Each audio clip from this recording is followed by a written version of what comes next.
Hey guys, and welcome back to my channel. Today's video I've been thinking about doing for probably 3 or 4 months now, and I'm finally getting around to it. But before we get started, I did want to apologize for my voice. I am just barely hanging in there. It's the middle of the day and I've been talking kind of a lot today. But I am getting over some allergies, so I want to apologize for that. I'm going to try to do this without too much coughing. But today's video has to do with my sewing. Now, if you've been following me on Instagram or Facebook, or mostly Instagram, you will see that I have been sewing my own clothes for right about a year. A year ago, I believe yesterday, is when I posted my very first sewing project, or clothing sewing project, I should say. It was a pair of leggings, and I never looked back. Now, I've been sewing. I learned to sew when I was maybe a teenager.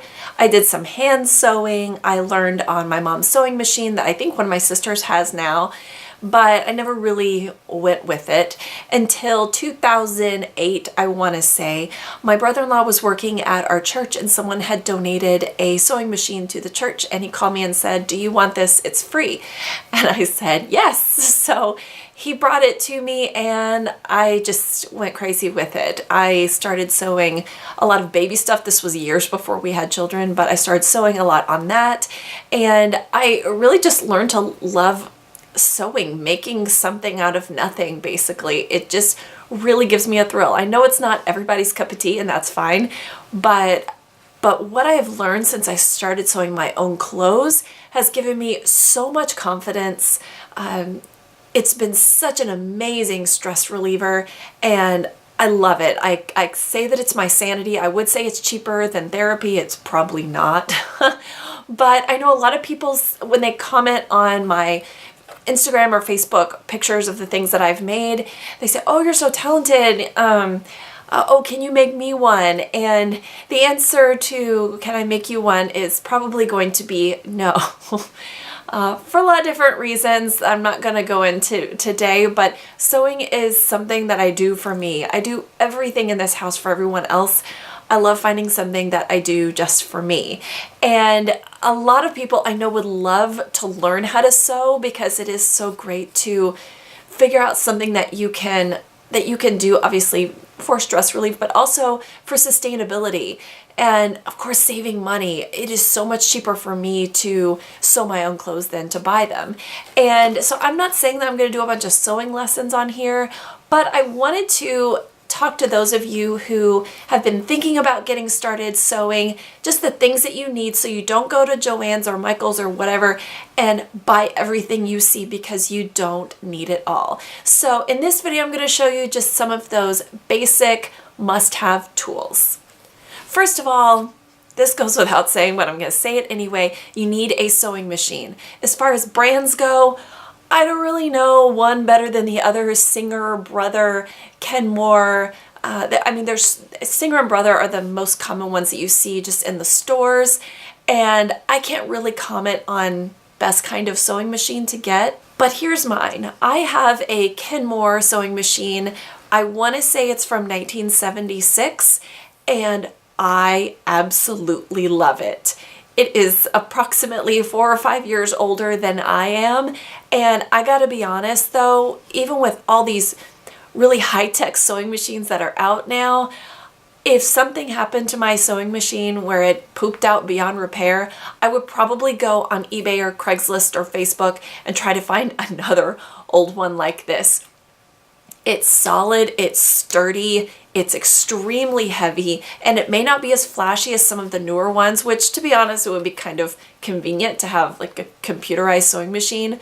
I really like the manual features that this sewing machine offers. Plus, the person who donated it took excellent care of it. The one that I have, I got all of the bells and whistles, like the buttonhole or all the the accessories that came with the sewing machine, so that helped.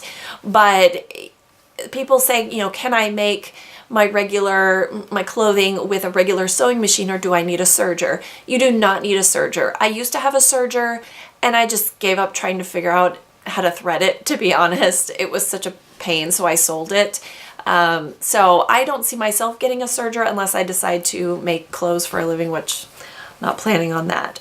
But the first thing, you need to get a good solid sewing machine. So read some reviews maybe on Amazon and see what you can find there. And if you can get a used one or one like on a garage sale site or group, try that too, because a couple of things. One, you can get a better price. Two, there's a good chance that especially if it's like a newer type of sewing machine that hasn't been used that much, because it's like treadmills. People buy them with great intentions and end up not using them. Scissors is the next thing. You need some good scissors. I recommend getting a large pair and a small pair, and these are for fabric only. If you use these scissors for paper, it will wear down the blades and you'll have to buy new ones or get them sharpened. So that's why you want to reserve your scissors for fabric. I like the big one. This is for cutting out fabric or cutting the edge off of fabric. I don't use this as much for a reason that I'll tell you in a minute, but I use these small ones all the time. This is at the machine when I'm clipping the ends of the thread. It's just real easy to just sit right there on my table and I can grab it and cut my threads. So that's what I prefer using. Fiskars is a great brand for these big ones and for the small ones. This is Mundial brand, and this actually came in a 3-pack with 3 sets of scissors, and they're extremely high quality. Now on that grain of sharp things, I highly, highly, highly recommend that you get a rotary cutter. And this is going to make things so much easier. If you don't have a rotary cutter, you're going to be cutting a lot of things with scissors, whereas with a rotary cutter, it has this very, very sharp disc on it, and you just kind of push it out like that, and you get like a big pizza roller. It's basically what it is. Well, it's a small pizza roller. It's extremely sharp. I have cut myself on this. I mean, you just have to touch it and you're gonna draw blood. But this just makes things a lot easier, so you can just cut into it without having to lift up the fabric and cut with scissors. So much faster. And if you're going to get a rotary cutter, I wouldn't just recommend this. I would tell you that you need to have a cutting mat. And if you're looking for a cutting mat, go for one that is self-healing. I have an Olfa brand, and self-healing means that when you cut into the mat, it's right back here.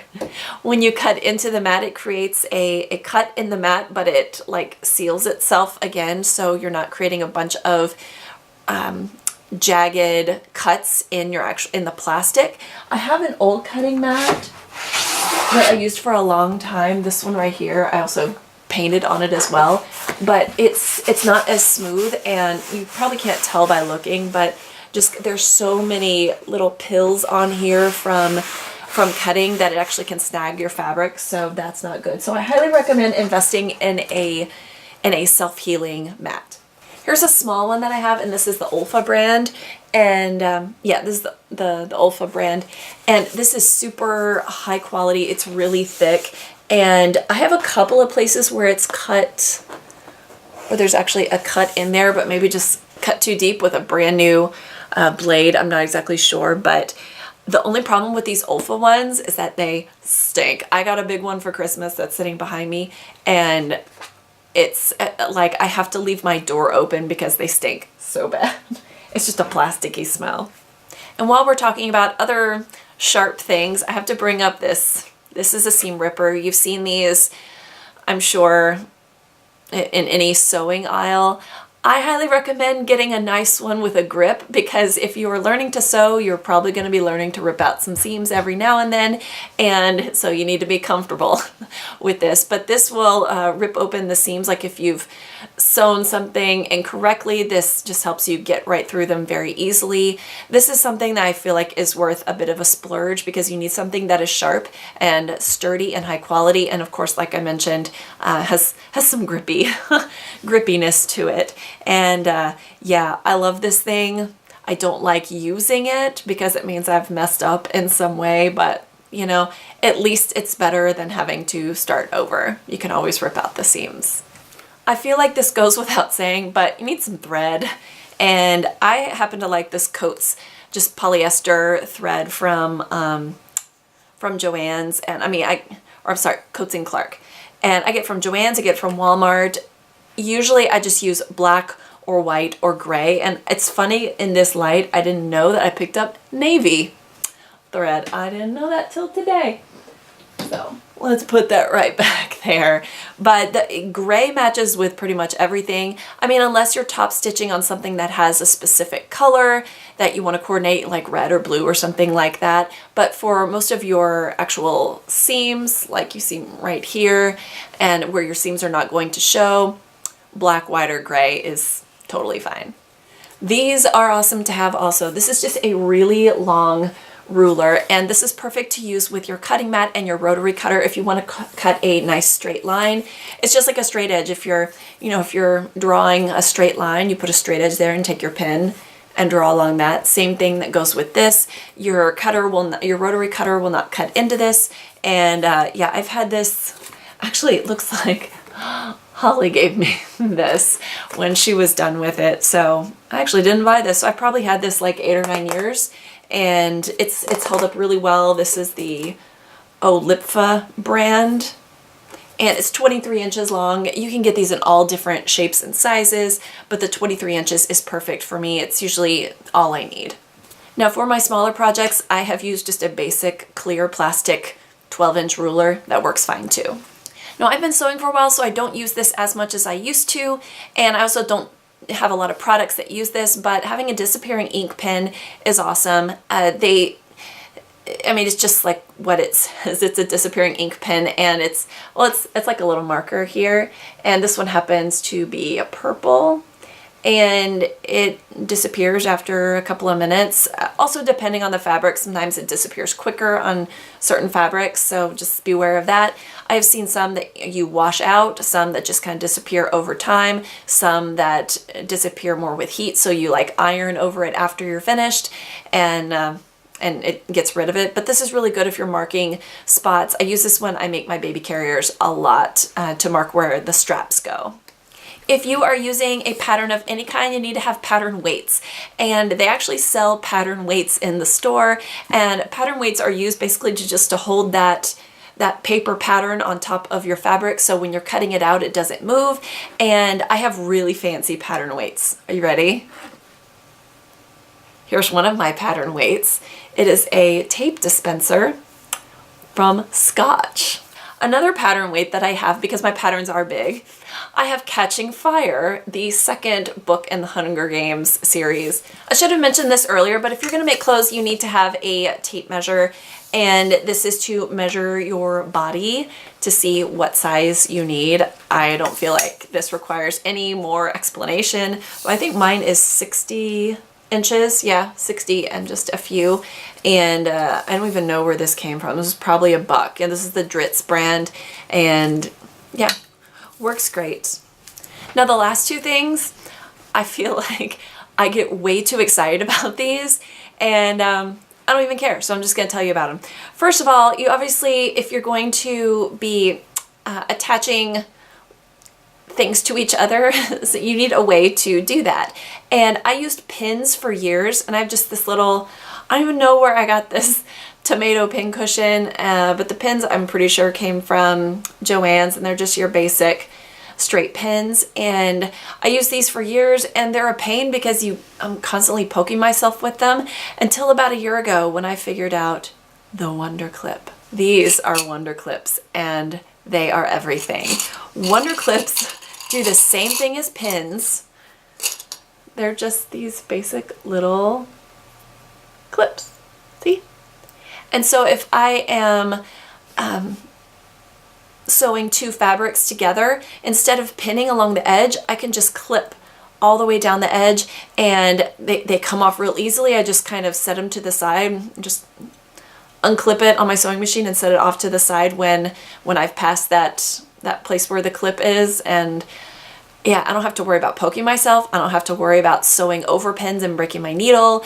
I don't have to worry about any of that. These are so good. The only reason why I still use pins is that, they are appropriate for some projects. For example, like if I am sewing a pocket onto a garment. Here, let me just show you for an example. Let's say I'm sewing a pocket on here, just on my sweater that I have here. I can't clip a pocket on there like this. I can only clip something to the edge of my fabric. So what I would need to do is take pins and pin the pocket onto that. Obviously not when I am wearing it. So the clips are really only good if you're working with like the edge of fabric like this. If you're pinning two fabrics together and sewing along that edge, otherwise you're going to need pins. So I hope this video was helpful for you today. If you are thinking about getting started with sewing, yay you, a couple of resources that I wanted to give you as well, because all of these things that I just told you about are useless unless you have something to do with them. And I'm going to link all of the pattern companies that I have used. I don't use the simplicity patterns that you get from the fabric store. I'm pretty much exclusively PDF patterns, which means you go onto their website, you purchase their pattern, you download it, it's a PDF, and you print out the pages, find your size, and cut that out. And I really like it because just with technology and the fact that more and more people are wanting to sew their own clothes, which I think is so cool, there's tons of support out there. And there are Facebook groups for pretty much, I want to say pretty much every pattern group that I've purchased from. So if you've bought a pattern and you're not really sure how to do it, or if you have some questions about the tutorials, then you can go on the Facebook support page and ask. And some of the groups are really, really, really huge and go worldwide. So you can, if you're up at midnight sewing and you have a question, you can ask it on there, and somebody from Australia or Asia is going to chime in and answer your questions. So that's something that I really, really love. I will link all of these pattern companies below, and I would highly recommend looking into them, joining the Facebook groups so that you can learn as well. In these groups, there's people who've been sewing for 60 years, or some people have been sewing for 5 minutes. They're making their very first project, and it's really fun to see people's confidence just grow as they make more and more of their own clothes, and of course clothes for their family members and their kids. So if you like this, please be sure to give me a thumbs up and subscribe if you would like to see all of my videos. I don't think I'm going to do a whole lot of sewing on this channel. I'm not saying this is going to be a focus, but I definitely think that it's important to, if you're wanting to get started with something, to know where to get started. And I mean, we'll see. I don't know. If you would like to see sewing videos, leave a comment below and let me know what you would like to see. I can already go ahead and tell you that I cannot do tutorials for the patterns that I have already or for the patterns for the clothes that I've already made, because those are copyright, and out of respect for the designers who have these patterns that you pay for and the tutorials that you pay for that come with the pattern, out of respect for them, I don't want to give you guys for free the instructions, if that makes sense. So I hope that you enjoyed this today. I will see you next time. Have a great day. Bye.